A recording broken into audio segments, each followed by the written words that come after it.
સુરતના માધવનગર સોડા આવાસ બેસ્તાન સુરતમાં આજે 15મી ઓગસ્ટની ઉજવણી કરવામાં આવી, જેમાં વિકાસભાઈ જીવનદાદા, સંતોષદાદા વાનખેડે, બાબુભાઈ સુરતી, ભૈરવ દાદા ઇંગ્લેશ, સંદીપભાઈ દાદા આહિરે, હીરાલાલ સોનવણે, કે.ભાઈ, મિથિલેશભાઈ અને આંગણવાડી શિક્ષક પુષ્પાબેન, મનીષાબેન અન્ય તમામની હાજરીમાં ખૂબ જ ધામધૂમથી કરવામાં આવી હતી, જેમાં સોસાયટીના લોકો ઉપસ્થિત રહ્યા હતા.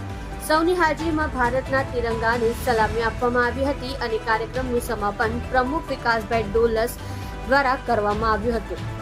આપ જોઈ રહ્યા છો સોમવાર time news channel. Bureau report, Surat.